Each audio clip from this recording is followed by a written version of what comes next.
This week on Straight Talking Cyber, we have a pirate theme. No, ignore that. This week on Straight Talking Cyber, we're looking at advertising in Facebook, Netflix, how changes in the advertising model is impacting things, especially privacy, which we're looking at in WhatsApp and Facebook, comparing those. We're also going to take a quick look at iOS 16 that will be with us shortly, looking at some of the privacy aspects of that. Then we're going a bit secret squirrel and talking about how scientists have now managed to hide an encryption key within the molecules of an ink. Yeah, it's true. One company was compromised by 3 different ransomware groups in the space of 2 weeks. And just breaking as we're recording this, Cisco has confirmed it's been hacked. Welcome to Straight Talking Cyber. So maybe a good place to start is with iOS 16, which we have been building up to since WWDC took place a couple of months ago. Well, summer seems to have gone pretty quickly. September is iOS 16 launch time. So lots of exciting stuff coming to your iPhone in September. What are your highlights, Kate? Highlights. Well, I'd say one of the best security features is passkeys, which is basically Apple trying to move away from passwords. And we're not talking about going away from passwords altogether, because although that would be nice, it's not happening yet.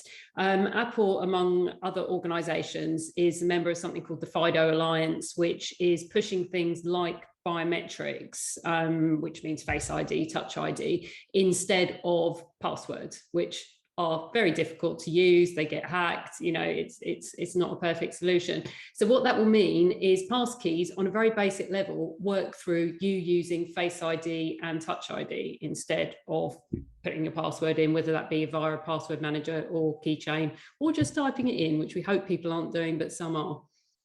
Yeah, I mean, this is the same thing that we're seeing a lot of the big tech companies moving to. Microsoft with Windows are doing the same, or have done the same. Google is doing the same, and it's a good move. It's a good move. Anything that gets away from crappy passwords can't be bad. My only concern is that people are going to be confused about what a passkey is and how it works, especially when we start talking about hardware keys that they then have to buy and make that investment in security. Yeah, I completely agree. I think a lot of the thing with Apple iPhones is they are very much intuitive devices. So in a way, people really don't need to know how they work. It's good to kind of have a basic idea about it for your general security, and completely agree. It's good to have an understanding of it. If you are an average person who's using an iPhone and this is done for you using Face ID and Touch ID, though, I really don't think that it's necessary for all users to kind of know, you know, the ins and outs of how security works. Should users know the ins and outs of how advertising works? Okay. Yeah, it's another story of mine. Yeah. So as most people know who watch the show, listen to the show, a lot of tracking has been happening and being stopped over the last few years. And a lot of that has been stopped because of Apple's privacy features, which stop tracking on the iPhone through something called the identifier for advertisers, which is a code pretty much for each person that follows you around as you use apps and services. Very easy to stop that from happening now, which really affects Facebook, which very much relies on third-party data. And then we're talking about data from other people to kind of form a profile of you. So what it's done, along with Google's move, along with Google's attempts to move away from third-party cookies, which don't seem to be happening anytime soon, is it has made advertisers, marketers move towards first-party data instead of third-party data, because cookies are about that as well. Now, the strange thing that's happened is, and this is no surprise because it's been rumoured for quite some time, is Apple is now making its own moves into advertising. And that has led critics to say, hang on a minute, what's Apple spent the last few years doing? And now it's putting its own play in, which very much relies on the first party data that Apple has. And what, but is it is it using its first-party data as if it's third-party data for an advertiser? Because that then isn't first-party data, is it? No, it's a demand-side platform that Apple is setting up. So that we don't know much about, but we know that it's put out some job ads for the platform. That platform allows advertisers to pretty much bid on adverts in the search part of Apple's App Store. So they're search ads and they're within the App Store. So that's kind of the first play. We don't know where it's going to go from there. We don't know exactly what kind of data is going to be involved, but we do know that on the iPhone, it's very difficult to track people. And it's very easy to shut that down. So this is going to be across other apps and services, that is. So this is going to be kind of a different way of doing things. And this is going to be Apple's USP. So, you know, people aren't making money from Facebook anymore. They're not, well, Google, they are making money. So that's a different story.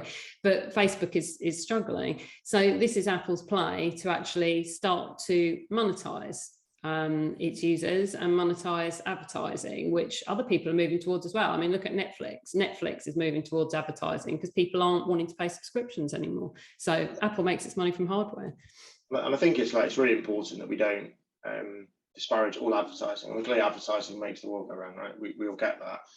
And there's different business models. I think where we've got a bigger issue is where there's hidden third-party tracking. So in essence, you are being followed around the internet from site to site. It's linked to your phone. We know lots about you anyway. We build a profile and then we use that to try and influence your behavior.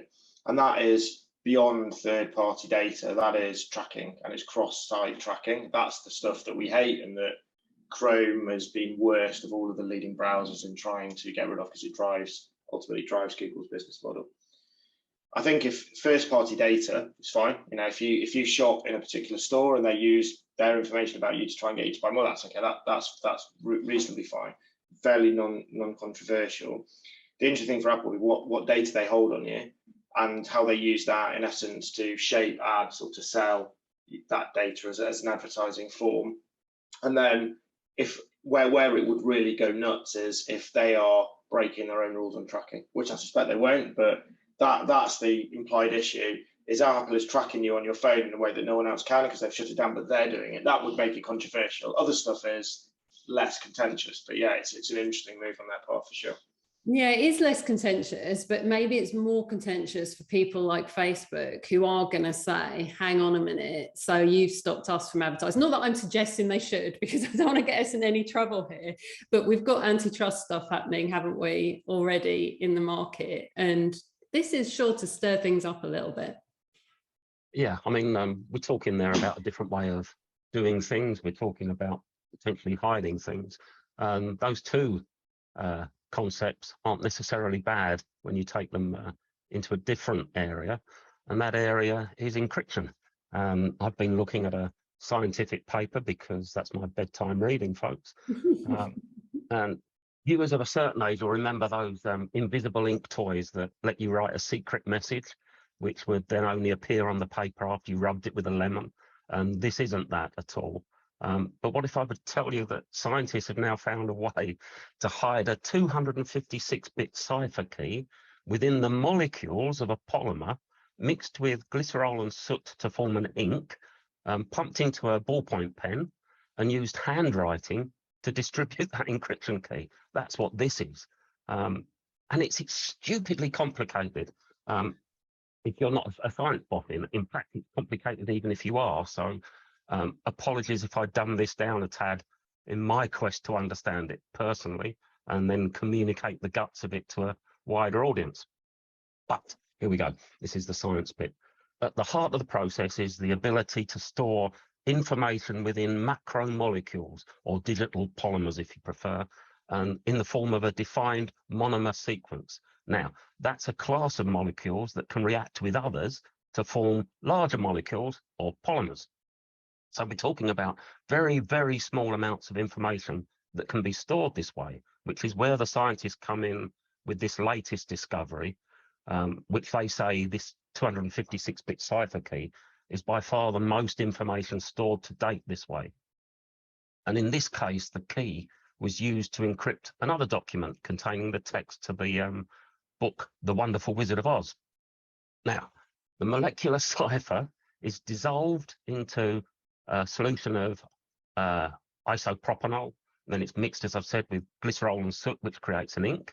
That ink is then used to fill a ballpoint pen, write a letter on normal paper, and posted via snail mail to a collaborator. That collaborator was given a set of basic step-by-step instructions. Obviously, this isn't simple stuff, but it was step-by-step, which separates the cipher from the ink by involving the use of a dichloromethane to create like a soup of the paper and the ink. And that extracts eventually the key. So this secret soup turns into a key, and they extracted it successfully first time and managed to read the book. Wow. That is ridiculously complicated and has gone completely over my head. What does this mean? It's one of these things that people have been looking at data storage in DNA, if you like. So data storage at the molecular level, that you can actually store data in molecules by using these strings of information. Trouble is that you can only store very small amounts. So this research has increased the amount that can be stored. But then the problem with that is that it's a destructive medium. It's not something, you can't create an archive with it of something, because what you've written down has to be destroyed, has to be turned into this soup to get the data off of it, to get the data out. So at the moment, it's looking like it could be really interesting for another highly secure way, like a steganography, highly secure way of hiding a cipher, hiding some encrypted information within plain text, in plain sight, that you could hand out to people, distribute by the post. Nobody's none the wiser. Only the person that gets it knows that there's that key, that encryption, that encrypted item within the text. They can then extract that. So give me an example of a real life use of this, if this could be used. Well, there isn't one. Could there be? It's so early at the moment.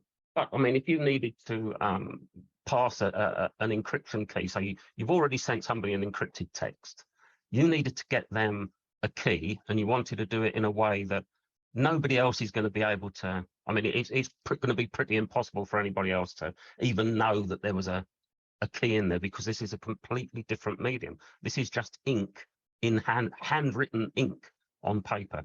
So it's a completely new method, and it obscures, it's an obfuscation method that I don't think people are going to be jumping on and destroying every single handwritten document that they get in the hope that they can find the cipher key in. Sounds very Bond-esque.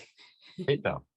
Less Bond-esque, but actually probably more worrying, is that Sophos have released a report into ransomware this week. And I'll stick with books for a moment, because if you've read The Importance of Being Earnest by Oscar Wilde, and even if you haven't, you'll know the quote that to lose one parent, Mr. Worthing, may be regarded as misfortune. To lose both looks like carelessness. That's been convoluted in all sorts of directions. But if he were alive today, I like to think that he could be writing, to be compromised by one ransom actor may be regarded as unfortunate, but to be compromised 3 times in 2 weeks looks like poor security posture. Good catchphrase, Daisy. Davey, even. I called you Daisy. Daisy. Wow. Yeah, okay. I'll be Stacey. Stacey the pirate. But anyway, this Sophos report talks about one enterprise. I think it was an automotive supply company that fell victim to 3 different ransomware gangs. Actually fell victim or compromised by 3 different ransomware attackers across the space of 2 weeks. 2 of those attacks happening in 48 hours. What's really interesting here isn't the why, but the how, because that lets us think more strategically about mitigating these multiple attack threats. Sophos says there were 2 successful attacks within the 2 hours, 3rd after 2 weeks, but each came with a complete ransom demand. And at the end of all this, some of the files ended up being triple encrypted. So they were pretty much useless. Nobody's going to pay that ransom because you're not going to be able to get that stuff back. So then you look at what causes this. Stokes put this down to two main problems, which is unpacked vulnerabilities and misconfigurations, which aren't addressed quickly enough following the first attack. So the second threat actor then uses the same holes to repeat the compromise. And then the third vector comes in with an incomplete incident response to those first attacks, which in effect leave backdoors that can then be exploited by yet another attacker. And that's where your mitigation is. It's a serious threat. Some of these ransomware groups are thought to allow their affiliates, well, we know they allow their affiliates to work with other gangs. Internet access brokers that sell the exploits that allow those affiliates to get a whole foothold in the network of a victim may be selling these exploits to multiple buyers. And Sophos has even suggested there could be a collaboration between groups between different ransomware actors to pile the pressure on, in effect, on victims to pay, with the proceeds then being distributed between the two.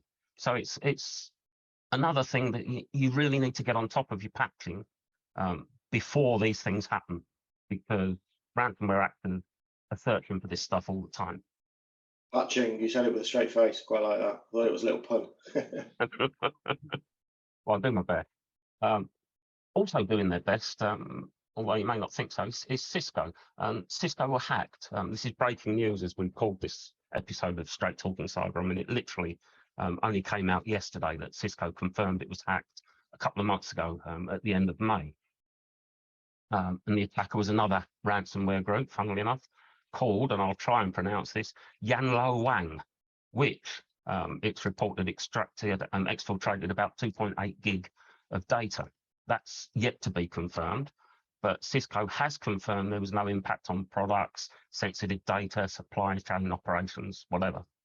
But yesterday, as we record this, so that's August the 10th, this gang published a partial list of the exfiltrated files, which suggests that they're looking at moving towards a ransom for getting those files back off, and rather for not selling those files to somewhere else. Although Cisco say that no ransom was left in the attack, and they refer to it as a pre-ransomware activity.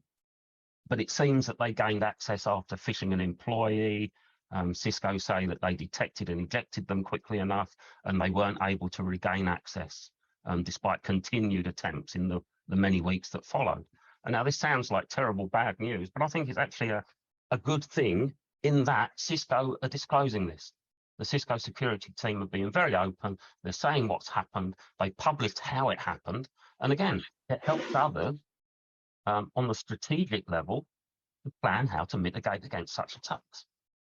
Yeah, it's not just about whether you get attacked or not, is it? It's about how you handle the attack. And a lot of that is about communication, being clear, being straight with people, and giving them clear steps of mitigation and what to do.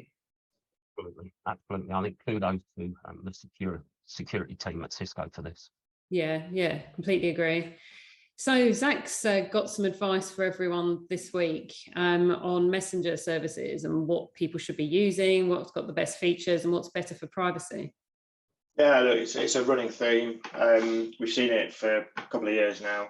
The kind of WhatsApp almost being held hostage by Meta. WhatsApp is all about privacy.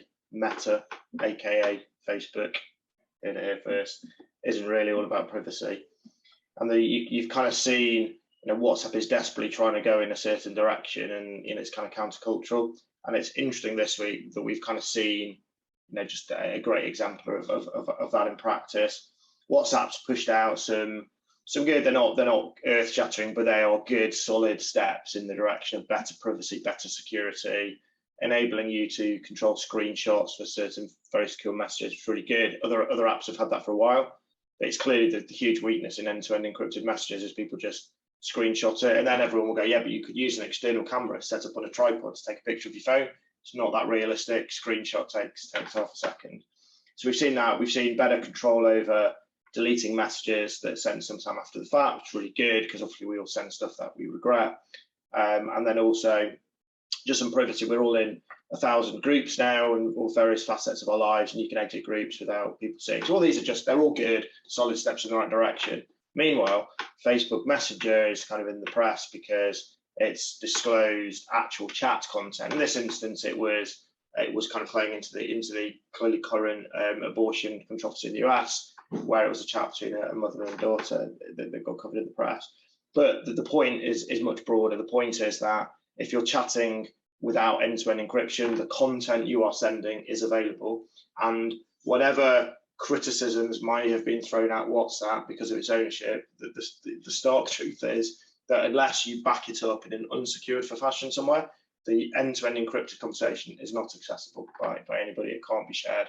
And I think this is just a please for those of you watching this, if you are messaging, just use an end-to-end encrypted messenger. It is much better for your security. You control your content. And here you go. Again, we've seen this week further example of why you should absolutely do that. I'm going to be slightly controversial. There's a surprise. Yeah, WhatsApp is better than Facebook Messenger, obviously. However, use Signal, for Christ's sake. Use Signal. If you've got the option, use Signal. That's what I think pretty much any security professional is going to tell you these days. And I don't think that's right. We all use Signal most of the time. It's what I use even at work. But I'm slightly less convinced, a bit more wary of this, because WhatsApp is very ubiquitous, right? It really does work. It's fantastic for making calls. It's much better than Signal for making calls. Signal falls over a lot if you're out and about trying to use it, whereas WhatsApp doesn't. The infrastructure's big. WhatsApp is so easy to use. Use that. Yeah, if you are more concerned, use Signal. It's much better from a security perspective. WhatsApp is everywhere. And talking to people at WhatsApp in the past, they are frustrated. You can tell by the implications that Facebook somehow compromises some of their core ethos. And I think I've been both sides of this debate, on Forbes over the last couple of years, but I think where WhatsApp is now, significantly better than when it was a year ago. And I think that should be acknowledged.